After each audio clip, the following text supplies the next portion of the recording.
요한복음 18장 1절부터 14절인데요. 우리가 지난 토요일부터 월요일까지 어제까지 17장의 내용이었습니다. 그래서 여러분이 개인적으로 다 확인하신 줄 알지만 사실 이 17장은 매우 중요한 내용이거든요. 좀 아쉬워요. 이거 우리가 함께 다루지 못해서.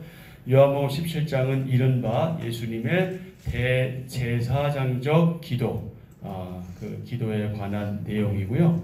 매우 중요한 내용이라 또 관련해서 한번 확인하고 넘어가도록 하겠습니다.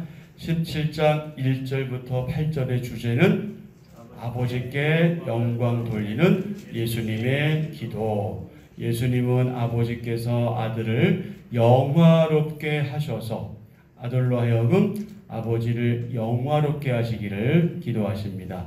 영생은 하나님과 그분이 보내신 예수를 아는 것입니다. 예수님은 아버지께서 자기에게 주신 사람들에게 아버지 이름을 나타내셨고 그들은 아버지께서 예수님을 보내신 줄 믿었습니다. 17장 3절입니다.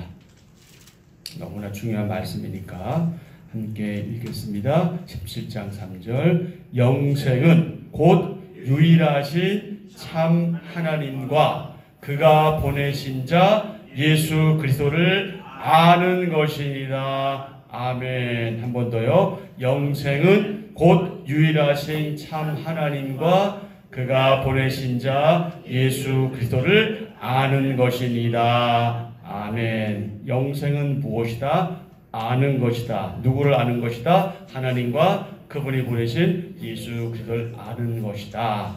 너무나 중요한 말씀이죠. 자, 9절부터 19절의 주제는 제자들을 보호하시고 악에서 지키소서 하는 기도잖아요. 이제 아버지께로 가셔야 할 예수님은 아버지께서 주신 자들을 위해서 기도하십니다. 세상에 있는 그들을 보존하셔서 그들도 하나가 되게 하시고 세상에 속하지 않은 그들이 악에 빠지지 않게 해달라고 요청드립니다. 또한 진리인 아버지 말씀으로 그들을 거룩하게 해달라고 기도하십니다. 17장 17절. 그들을 진리로 거룩하게 하옵소서. 아버지의 말씀은 진리이니이다. 아멘. 진리이니이다. 아멘. 자, 20절부터 26절의 주제는 사랑으로 하나 되어 온전하게 하소서 하는 기도죠. 예수님은 아버지께서 주신 사람들뿐만 아니라 그들이 전하는 말을 듣고 그분을 믿는 사람들을 위해서 기도하십니다. 그들도 하나가 되어 그분과 자신과 예수님과 아버지 안에 있기를 바라십니다. 예수님은 아버지께서 주신 자신의 영광을 그들이 보기를 원하시고 그들 안에 아버지의 사랑이 있기를 바라십니다. 아멘. 자, 오늘 요한복음 18장 1절부터 14절의 내용은 예수님께서 제자 가룟 유다의 배신으로 잡히시고 그 후에 안나스에게로 끌려가시는 내용이죠. 자, 오늘의 주제는 위기 앞에서 빛나는 긍휼과 사랑. 위기 앞에서 빛나는 긍휼, 불쌍히 여김과 그분의 사랑에 관한 내용입니다. 18장 1절입니다. 예수께서 이 말씀을 하시고 제자들과 함께 기드론 시내 건너편으로 나가시니 그곳에 동산이 있는데 제자들과 함께 들어가시니라. 그곳은 가끔 예수께서 제자들과 모이시는 곳이므로 예수를 파는 유다도 그곳을 알더라. 유다가 군대와 대제사장들과 바리새인들에게서 얻은 아랫사람들을 데리고 등과 횃불과 무기를 가지고 그리로 오는지라. 예수께서 그 당할 일을 다 아시고 나아가 이르시되 너희가 누구를 찾느냐? 대답하되 나사렛 예수라 하거늘 이르시되 내가 그니라 하시니라. 그를 파는 유다도 그들과 함께 섰더라.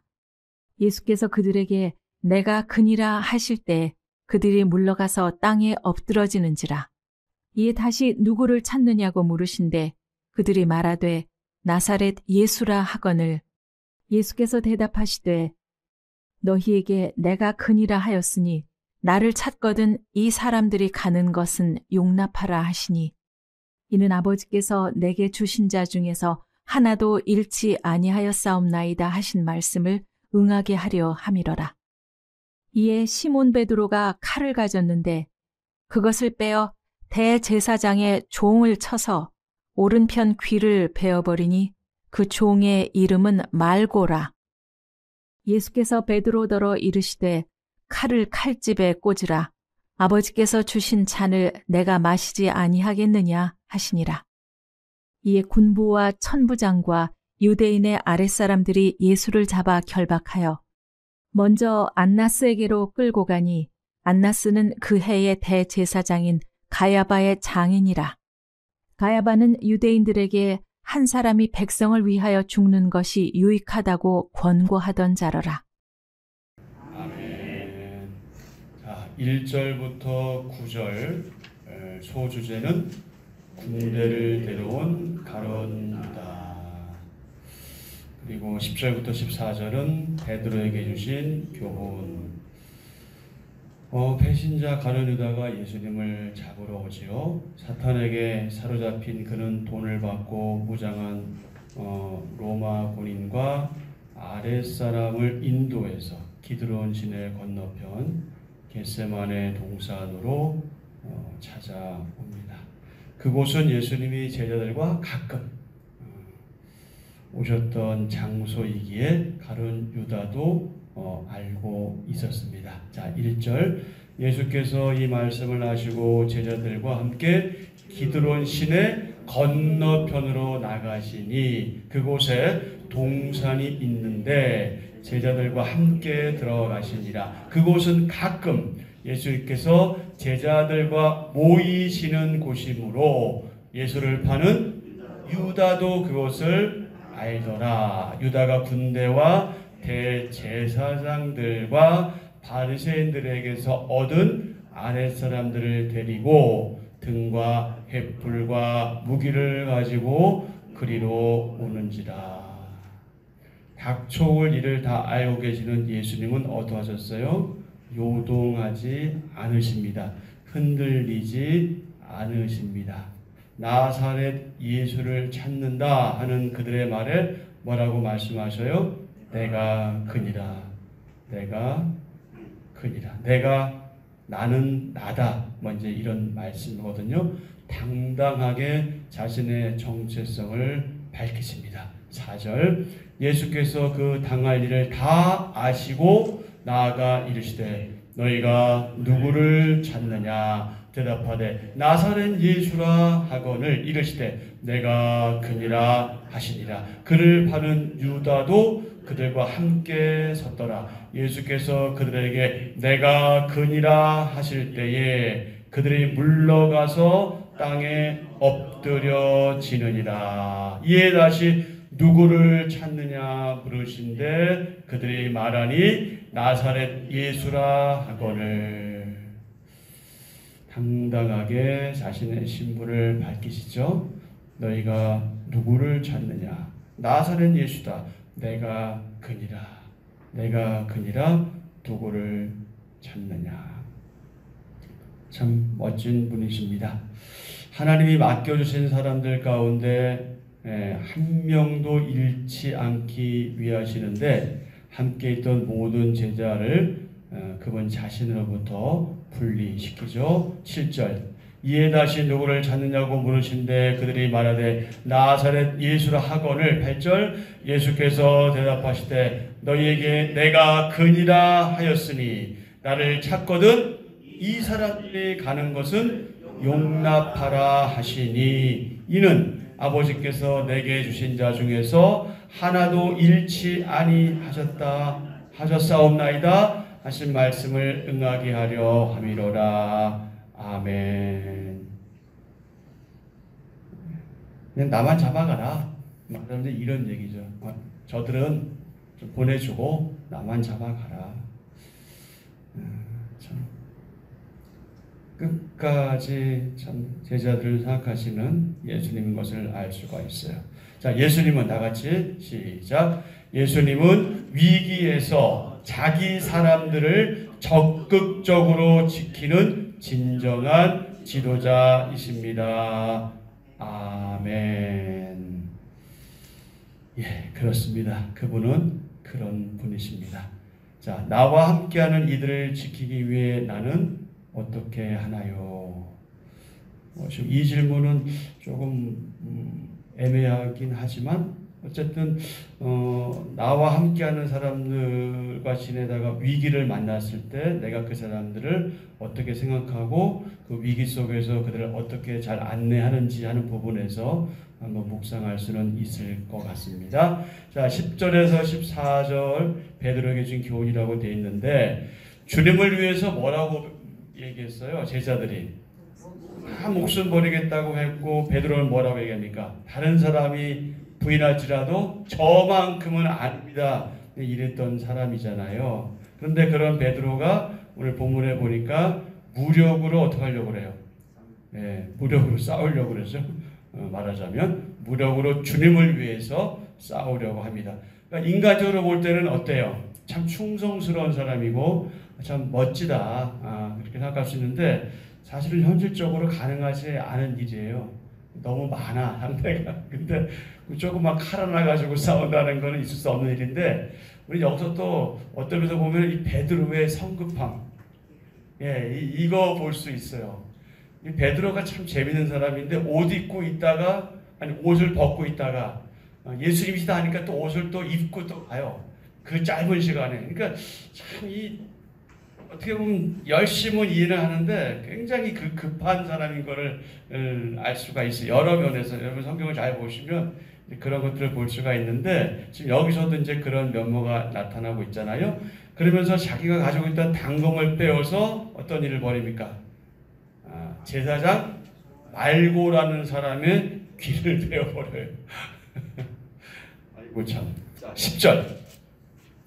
이에 시몬 베드로가 칼을 가졌는데 그것을 빼어 대제사장의 종을 쳐서 오른쪽 귀를 베어 버리니 그 종의 이름은 말고라. 가만히 있어봐. 이게 베드로가 왼손잡이였는지 오른손잡이인지 모르겠지만 만약에 오른손잡이라면 재미있는 현상이에요. 보통 하면은 만약에 오른손에 가정하면은 왼쪽 귀를 자르게 됐는데 오른쪽이 이렇게 한 건지 아니면 왼쪽으로 한 건지 이건 중요하지 않고 어쨌든 중요한 사실은 뭐예요? 귀를 잘라버렸다는 거예요. 이 양반 참 성질 급하네. 근데 예수님이 뭐라고 말씀하셔요? 11절에서 칼을 칼집에 꽂으라 이렇게 말씀하셔요. 그러면서 아버지께서 주신 잔을 내가 마시지 아니하겠느냐. 자, 여기에는 이제 말고가 귀가 베어졌다는 말만 나오잖아요. 근데 우리가 다른 복음서에 보면은 예수님께서 귀를 참 놀라운 일 아닙니까? 그 베어진 귀를 다시 붙여주는 또 역사를 또 이루시는 분이에요. 참 그분의 사랑은 엄청납니다. 아버지께서 주신 잔을 내가 마시지 않겠느냐 아니하겠느냐. 여러분 우리가 살아가면서도요 내가 원하지 않는 길을 가야 할 때 있잖아요. 또 가고 싶지 않은 일을 해야 될 때도 있고 가고 싶지 않은 길을 가야 될 때도 있는데 짊어져야만 하는 부담도 있습니다. 예수님은 그것을 마셔야 할 잔으로 그렇게 표현하셨지요. 하나님이 주신 잔으로 받아들이셨습니다. 이런 경우에 부딪힌다면 누구나 처음에 긴장하고 또 움츠려들 수밖에 없죠. 공간복음에는 마태, 마가, 누가복음 포함해서 요한복음, 마태, 마가, 누가복음에서 예수님은 이 문제를 놓고 땀이 피가 되는 고통스러운 기도를 올리셨던 걸 볼 수가 있습니다. 제자들에게 중보 요청까지 하실 정도로 주님은 절실하셨죠.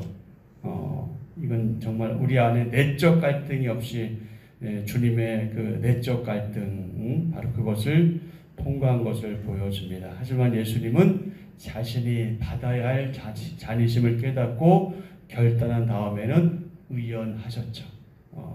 할만하시거든 이 잔을 내게서 옮기시옵소서 하면서 뭐라고 말씀하셔요? 그러나 아버지의 원대로 하옵소서. 원대로 하옵소서.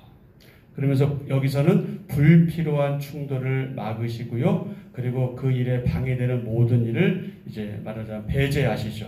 마셔야만 할 잔이라면, 그리고 결단이 섰다면 우는 소리를 하거나 비겁한 모습을 보이지 않는 것이, 그것이 나이스한 거죠. 멋진 거죠. 우리 가운데 혹시라도 이런 어려움들을 당할 때 우리도 내가 마셔야 할 잔이다 이렇게 받아들인다면 하나님 앞에서 좀 멋있게 그렇게 나아가면 좋겠습니다. 하나님이 내게 주신 잔 즐거이 맡을 수 있는 저와 여러분 되면 좋겠습니다. 자, 구원은 무엇이 아니라, 구원은 폭력이 아니라 사랑과 희생만으로 가능하다. 그러니 칼집에 꽂으라 이렇게 명령하시죠. 아버지께서 주신 잔은 인류 구원을 위한 어떤 잔이다? 고난의 잔이다. 자신의 안위가 위태로운 상황에서도 예수님은 말고의 길을 만져서 회복시켜 주십니다. 체포되신 예수님은 대제사장이었던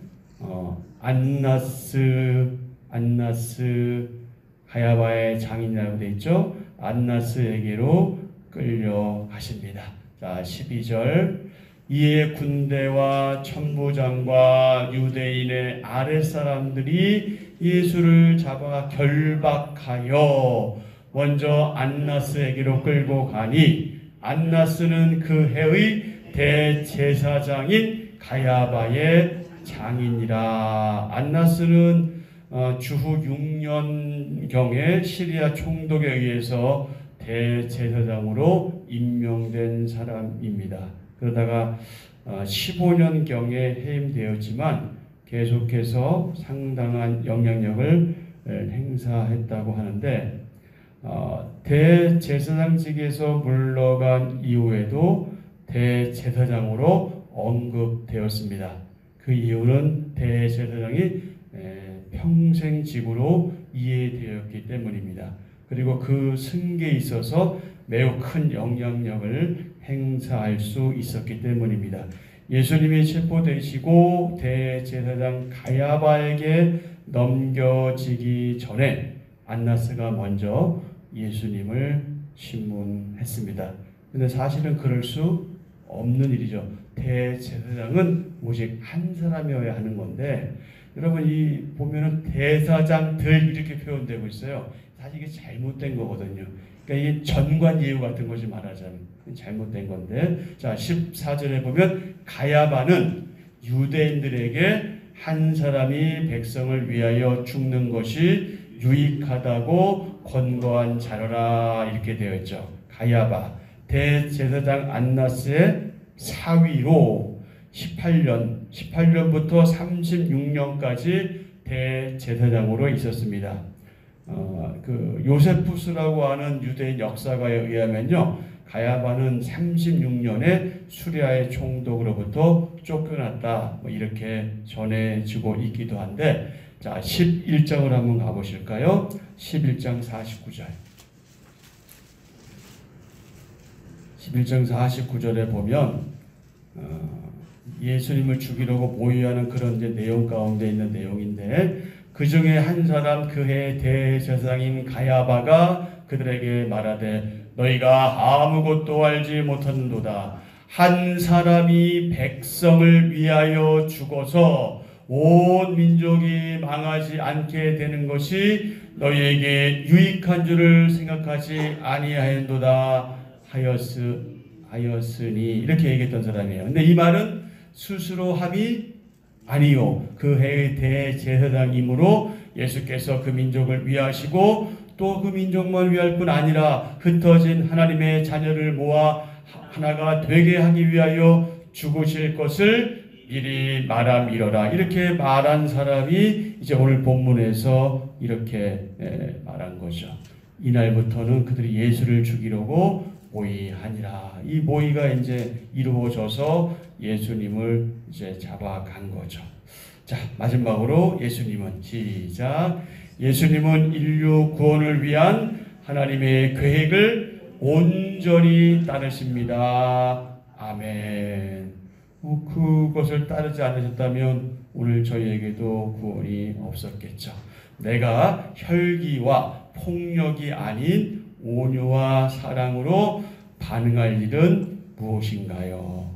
내가 혈기와 폭력이 아닌 온유한 사랑으로 반응할 일은 무엇인가? 오늘 또 하루 동안 깊이 묵상하시면 좋겠습니다. 유다가 로마 군인들과 경비병들을 데리고 예수님을 잡으러 오자 예수님은 어떻게 하셨습니까? 아무런 저항 없이 그들에게 끌려가십니다. 예수님은 하나님의 뜻을 이루기 위해서 기꺼이 고난을 감당하신 분이십니다. 예수님은 위기의 순간에 제자들을 어떻게 하셨어요? 보호하셨어요. 그리고 어떤 상황에서도 폭력을 정당화하지 않으십니다. 여러분, 우리가 다시 한번 상기하셔야 돼요. 기억하셔야 돼요. 어떤 상황에서 폭력은 정당화될 수 없습니다. 어떤 상황에서도 폭력을 정당화하지 않으시는 주님을 본받아서 우리도 정당화해서는 안 됩니다. 예수님은 하나님의 뜻을 이루시기 위해서 스스로 고난의 길을 선택하셨습니다. 어쩔 수 없겠죠. 우리 사람들은 위기가 오면은 흔들릴 수밖에 없습니다. 인지상정이잖아요. 하지만 예수님은 위기 속에서 오히려 더 빛나셨죠. 고난을 피하지 않고 제자들을 보호하시며 끝까지 하나님께 순종하셨습니다.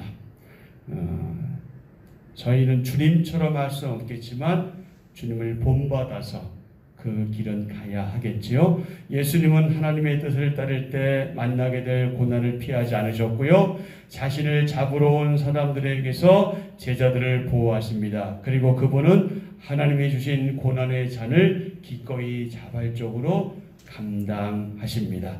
하나님의 뜻을 이루기 원한다면 부득불 고난, 고통 피해갈 수 없습니다.